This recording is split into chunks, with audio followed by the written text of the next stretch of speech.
Hi, welcome to Spotlight on Intelligence. I got Paul, aka Bubble, here with me today. How you doing, man? Hello everyone, doing good. Hope you're doing good too, my brother. What's going on for you this week? Christmas Eve coming, New Year, some preparation, family stuff. More chill. Not very productive last few days, but I'm having fun during time with my family. So yeah, Definitely. Glad to hear it. I'd like to ask a little bit more about who is Bubble and what do you do? BÚbble is the chill guy from the Kiev, Ukraine, who's making beats for a living and just having fun with the sounds, I think. Before Bubble, it was like the full name was Bubble Wild for the character that I created back in 2015, I guess. It was strictly boom bap, golden age type of beats.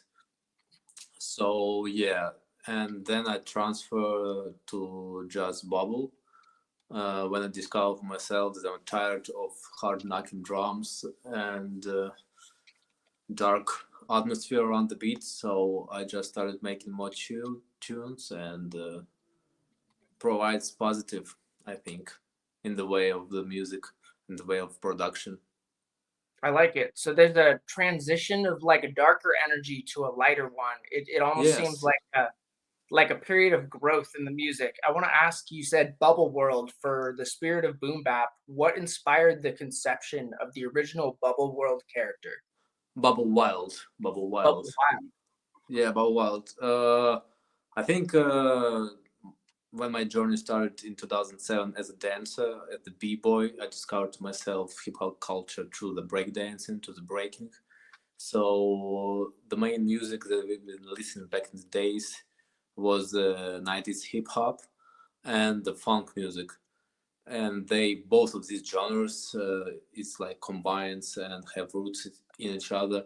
So for me it was like a natural way if I want to make beats to start with the 90s type of hip hop. So yeah, um, just the love of the culture, to the origins, to the story of the culture inspired me to make some kind of music they made back in the days.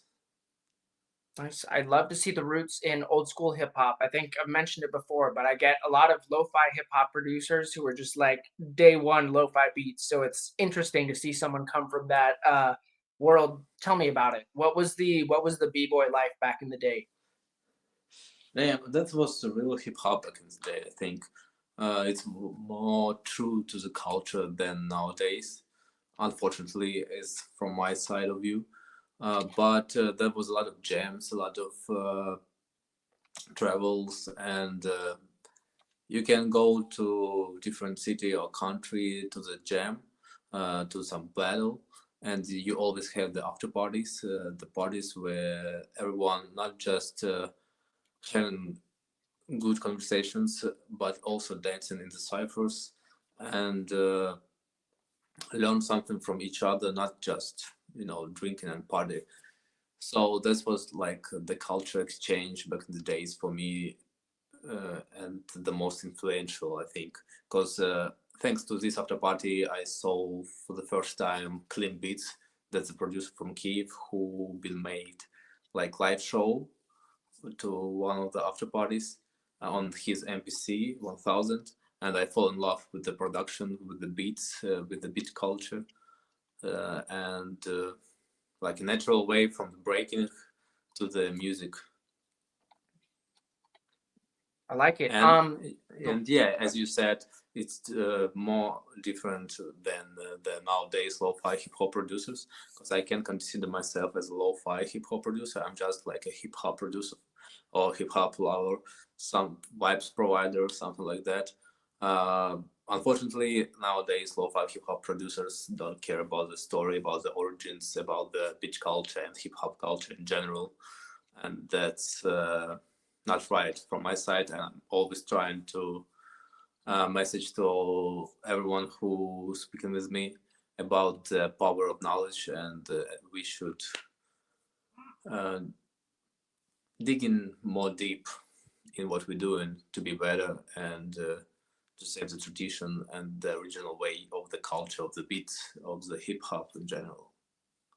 I can see there's a deep appreciation for the history there for somebody who has no background in it, for who didn't know what it was like. What is a jam? Did you roll with a team back when you were a dancer, or were you solo? How did that work? Yeah, you got the team and you move into some competitions. We can say jam was like the first part of the jam. It was always a competition where you dancing against another teams, or if you go in solo, you one versus one, two versus two, whatever type of battle that is. And after all of that, after all the battles, all the ciphers, you just coming together to the after party, as I said. The party where no judges, no rules. You can dance in the cipher, you can dance to different type of music, you don't care who win, who lose. You're all friends, you're all family, and the main thing that like the glue, everyone is the hip hop, like the culture, the music, the graffiti, like the beats, everything, dancing. That's the beautiful thing that a lot of nowadays producers missing the culture, the love to the culture, not just for the exact something. Yeah, it's interesting to me to hear about people competing in the scene, going head to head, facing off, like showing off their skills. I'm the best, and then all linking up afterwards and just being buddies. Like, hey, good game. It was Yeah, fun to be down with you. yeah, for sure, for sure. Dance battle, it's like it's the battle or maybe anger in the like in time of this battle. There's no war between like or after the battle, except if you have some personal issues with somebody, then yeah, and that's great that you don't need to fight someone like physically. You can just make a dance battle and decide who right or who wrong, like today, you know. But it doesn't mean that you're the better than him or her, like for the rest of your life. It's like today's story. If you win today, I can win you tomorrow and stuff like that. Bring back settling scores on the dance floor. I wanted to Yeah. ask about you. If I heard you correctly, you were saying something about Clint Beats being a source of inspiration for the movement into production. What was your transition like when you started making beats? How did you begin? What was the world like then? As I said, I saw the clean beats playing on his MPC on some of the after parties from some jams, and yeah, I fell in love with the process of this, of the way you can push the pads on the MPC, chop the samples, chop the drums, construct something from different records, and I start digging in the roots and see how it become a thing and how I can make something like that and to be a part of this. And it started to like in the original way. I started digging vinyls, and I downloaded my first software. It was like FL Studio 7 or something like that, the oldest one. And I just thought at that time that's ridiculous. I don't want to make beats with the mouse. And I just bought the MPC. I asked my parents to give me some money because I was not allowed to buy by myself at that time. And I bought my first MPC, 2000 XL, the turntable, and start digging to the vinyls, chop the samples, and make it like in the original way of sampling production. And yeah, and I keep practicing at the breaking scene, competing. But music was something else, something different, and I stuck just with the music. I leave breaking for the moment, and I'm only focused on the music because it's like breathe for me right now, the fresh breeze. So yeah. Cool. I like the mention of vinyl. It's the most classic version of DJing, also the most hardest. I've seen people spin vinyl and it looks insanely difficult. So what was that like working with vinyl? I'm still working with the vinyl. It's of course it's like 50-50 for nowadays because we got a lot of digital samples as well, and a lot of I'm working with a lot of live instrumentals like live musicians who send me their samples or their plays, or it's collaborative projects, whatever. But vinyls, it's something then you start and appreciate the music in general. I'm like the album guy, not the single guy. I love listen to the albums, and I think that's thanks to the vinyl, because mostly you buy vinyls on vinyl. And yeah, for me, it's like appreciate the artist, the processes, and you keep focusing on the listening during the processes. You can touch because it's like physical form of the music in some way for the listener. So it's just another feeling, more different than digital. So yeah, and you pay for that. You go into the record store, you're looking for the vinyl. It depends how you can choose the vinyl you want to buy. It can be, you can depends by the cover, or you can depends by some knowledge that you know the period of time where you're looking the sounds from. And it's like another culture, digging culture. It's like also another big community who cannot even be the producer or the beat maker or the DJ. You can meet a lot of collectors and people who just love music, who collecting in the stores, and there are always different conversations, interesting people, and music is just a focus thing between all these people and me. It speaks to a real authenticity in my mind of that I think that gets bypassed today is having kind of grown up with the DJing community as it progressed into more modern technology. So I think you have a unique perspective on it that a lot of these like up and coming starting out producers might not have. I wanted to ask you something about what you said, an album guy, not a single guy. What goes into making an album versus a single for you? Like I get that an album is more music, but when you make an album, does it have a goal? Yeah, I just want to correct that. I mean, like I'm the album guy as a listener, not as a producer. As a producer, I'm more like a single guy, because it's the way the industry works nowadays.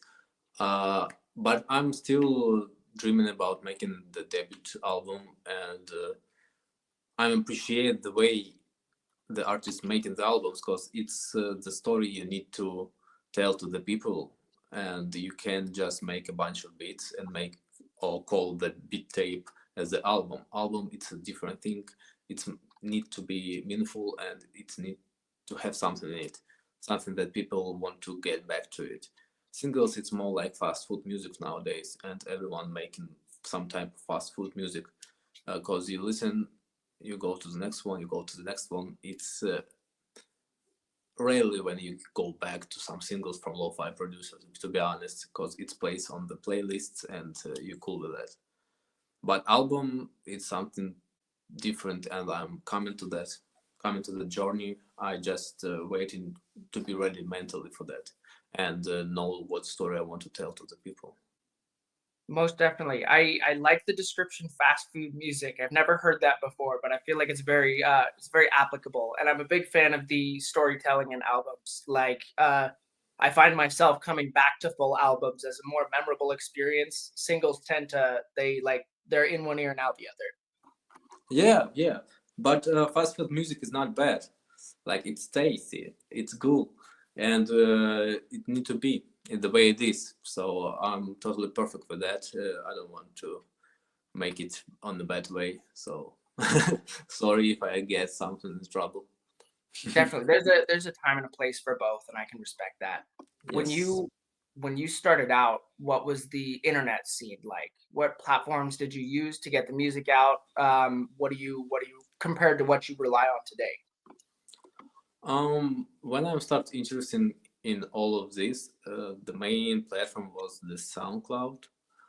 Because there was the streaming platforms were not so big at that time, so SoundCloud was like the place where everyone can show their skills, their music, and create the community. That's the first like place where everyone get to know what's going to be on the scene in the next 10, 15, 20 years. And that's true because a lot of the guys who I met there right now, big producers, and even if you take in like the major labels of lo-fi or chill hop, they all come from the SoundCloud era, and you didn't give nothing from streaming on the SoundCloud. You just be happy to share your work, and that's also like the great attitude to the music creation, because nowadays mostly new lo-fi hip hop producers come into the scene just for the money of the streaming. Back in the days, you making it for the love of the sound, and you didn't care about streaming numbers and monthly listeners on Spotify. You just making beats and care about the sound and the feedback you get from the community.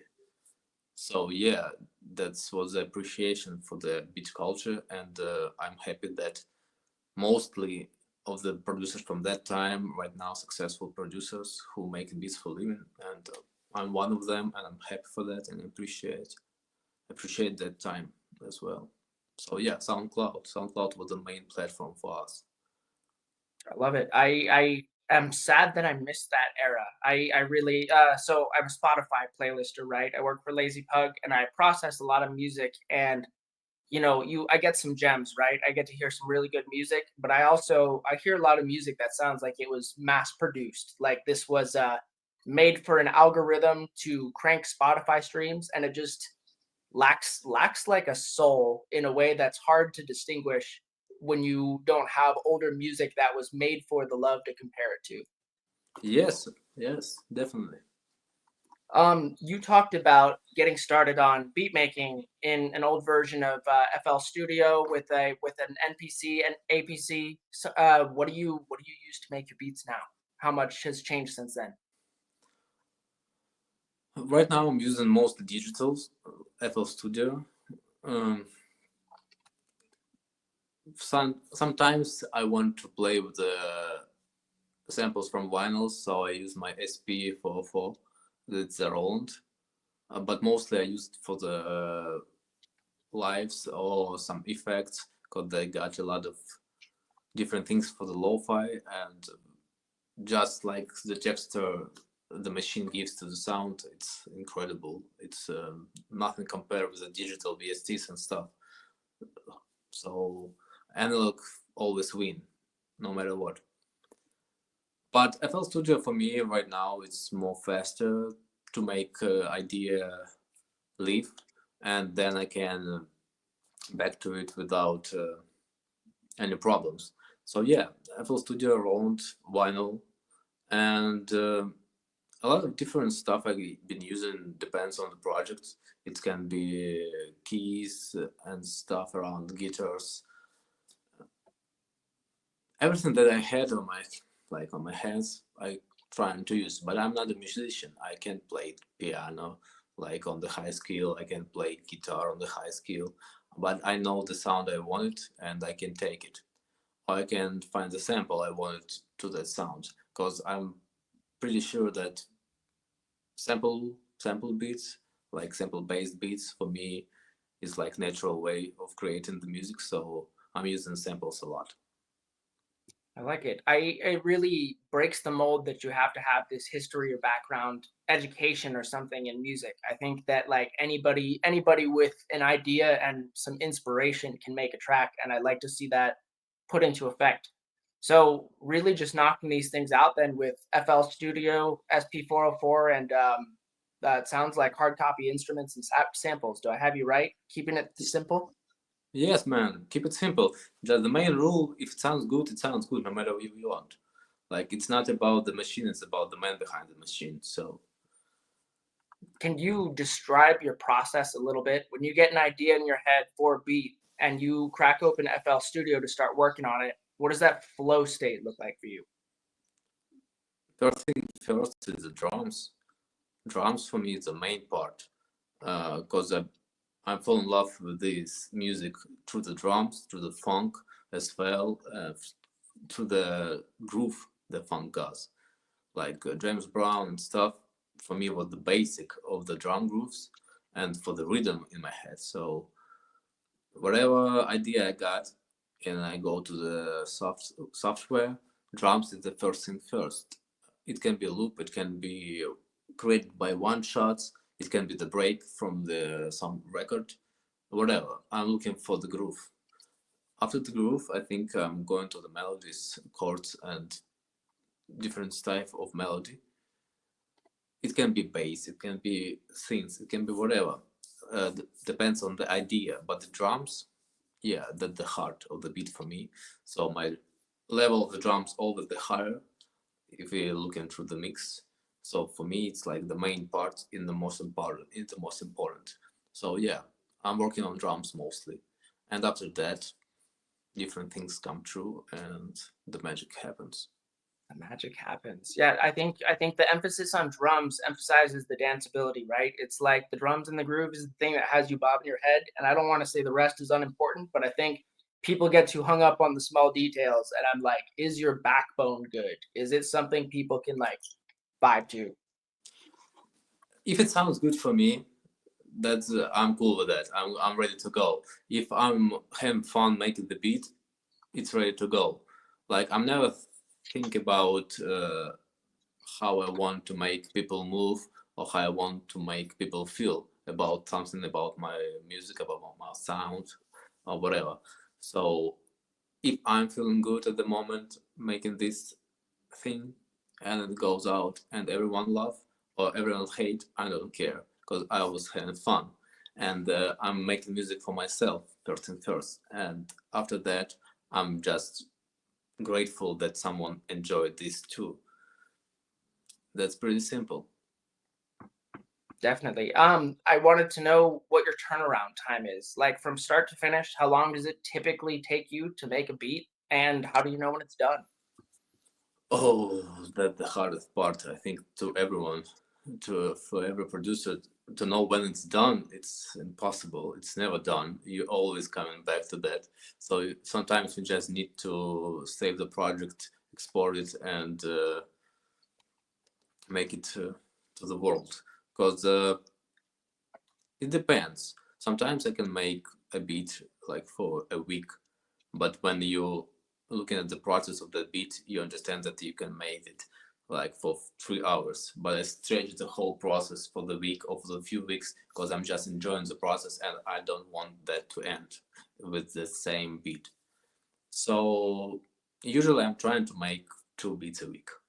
Like if I'm making 3, that's wonderful, and I was in the great shape and the great mood. Sometimes I can make 1 beat in 2 weeks in 1 month. So it depends on the feelings as well. I'm always trying to make something every day, but if I'm not feeling right to make, I'm just having fun, making some experiments, playing with the samples, creating drums just for the future, uh, or do nothing with the music and just enjoying the listening or watching something. But yeah, 1 2 beats in a week, that's cool for me. And when it's finished, I think when it feels good, when it feels right, when you think that you need to stop and don't overthink, then you're ready to go.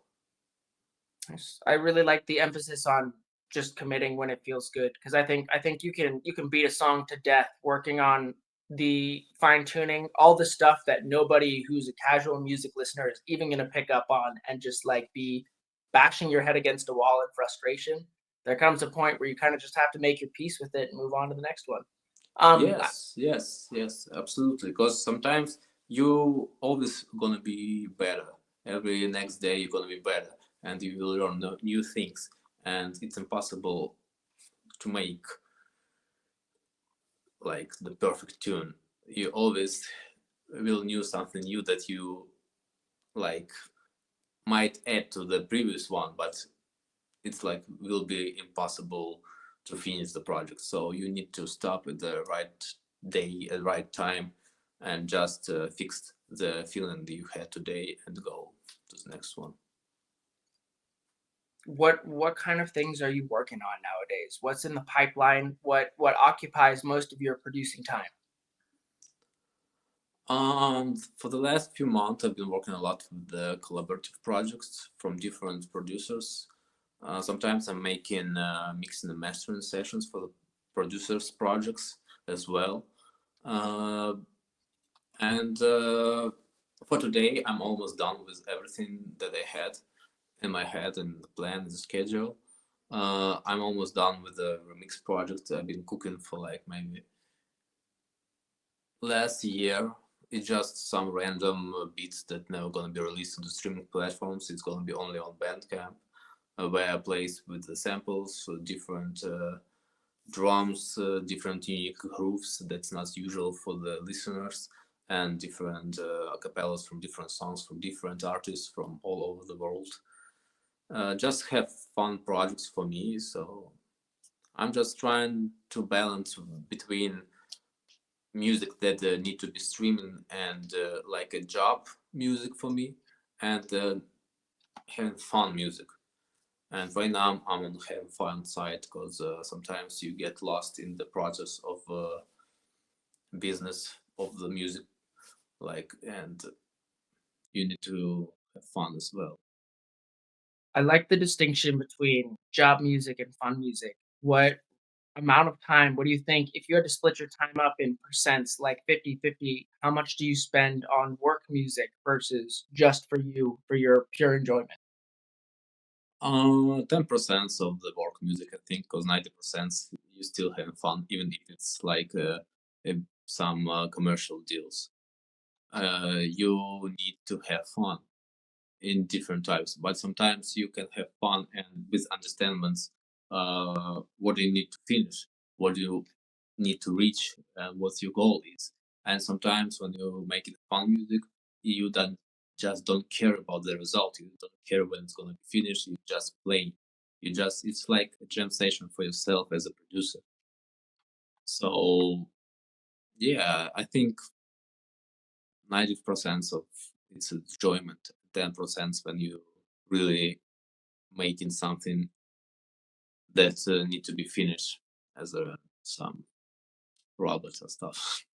Definitely. I do a little mixing and mastering myself, and I think projects like that are important to keep somebody sharp, right? Like it's good to prioritize your own music and what you like making, but I also like personally a creative challenge or like an audio engineering challenge. Something that I wouldn't pick for myself that pushes me outside my comfort zone.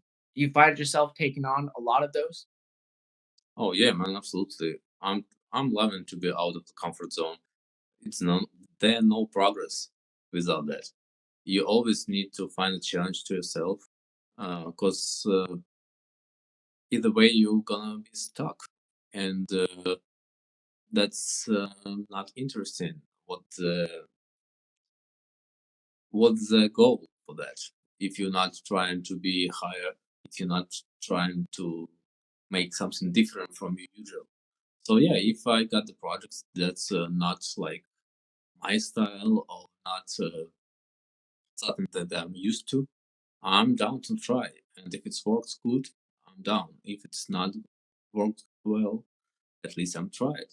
So yeah, Solid, um, solid I philosophy. I've been working on the studio um, early that early this year, and we got a lot of projects. It's like commercial studio, not just for myself. I've been working for some company, and we got a lot of projects with the recording, different type of audios, different type of artists, different genres. I didn't like it at all. That's not my thing.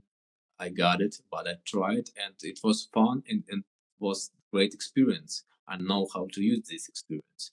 So you always, if you get a chance to try something new in your path, let's go. Why not? We love the growth opportunities. So, speaking of which, you mentioned some collaborative projects, and I'm curious what your experience has been networking with other musicians. Oh, that's great. That's always great. Like that's the family, the whole community of chill hop lo-fi, and all the producers in our scene. It's like the family. You always having the feel that That's your brothers and sisters, because the way we speak to each other, the way we communicate and share with ideas and stuff, and giving love to each other, their flowers, that's amazing. I think that's the best part of being a music producer nowadays, the community. And the collaborative projects, it's like go with the flow thing in this community, because you've been working with everyone a lot of times, and sometimes it can be longer projects with someone because you felt the same on some things. Sometimes it can be one or two projects with someone, and we never speak again to each other about the music, like in the projects. But you talking to each other about how's your day, how's your family and stuff. So all my collaborative projects, it's a family thing, and I'm happy and proud of everyone and each one who's been working with me and who's gonna be working with me. Plus, we always open for new people, new faces. I'm always listening to the demos that young producer sends to me. If I got a DM about, hey, do you want to check my music and maybe work on something? I'm always down to listen, at least. And if I feel something when I listen to that, and if I like it, I'm always down to work, whatever credits you got on the background, or how many streams you make in a month. I don't care if it sounds good, I'm down. Why not? But sometimes you got a lot of disrespectful from the that's new lo-fi hip hop artists that I said before, who care only about streaming and they don't care about you as a person, or they don't know you. They just saw that you make some numbers and they reach out to you about uh, just to make some music, and I'm not down for that. So I'm just more, let's speak a little bit, let me know about you, let me know about your music, about your background, about why you do this. And if we got the same vision, then let's work. But if it's just to make some stream numbers, I'm not that type of guy. Sorry. I like the focus on respect. I'm about giving respect, and I think that I'm curious to know what your take on respectful discourse in the community is. Like, for example, do you believe there's like an etiquette, a code that you guys adhere to while you're composing this family musicians? You talked about when someone reaches out to you, you're always willing to take a listen. What what are some do's and don'ts when you're working with other artists? Oh, as I said, if I listen to the demo and it sounds good, if I am feeling something and I know what to do with it, like from my side, if I know what I can bring to the table, I'm always down. Like, and we can talk and we can know each other better, and then we'll finish the project, and maybe these relationships will go somewhere and we'll make a bunch of other songs as well. But if I got the attitude to me as just some random guy who got some numbers or got some connection to some labels, and they want to use me as a provider to them, then nah, like that's not gonna work with me. And you see it, and everyone see it. I think when someone just trying to use it. So that's my don't and my do. It sounds good. Let's go. And if you a good person, why not? I like it. If I can summarize even, it sounds like the main takeaway is focus on the quality of the music and don't try and use people as a stepping stone for your own career. Yes, for sure. I know that's how the business and music industry works. So collabs always been like something to share auditory between artists, and that's good. I appreciate that. I respect that. But we need to stay like be more humans, not just the partners.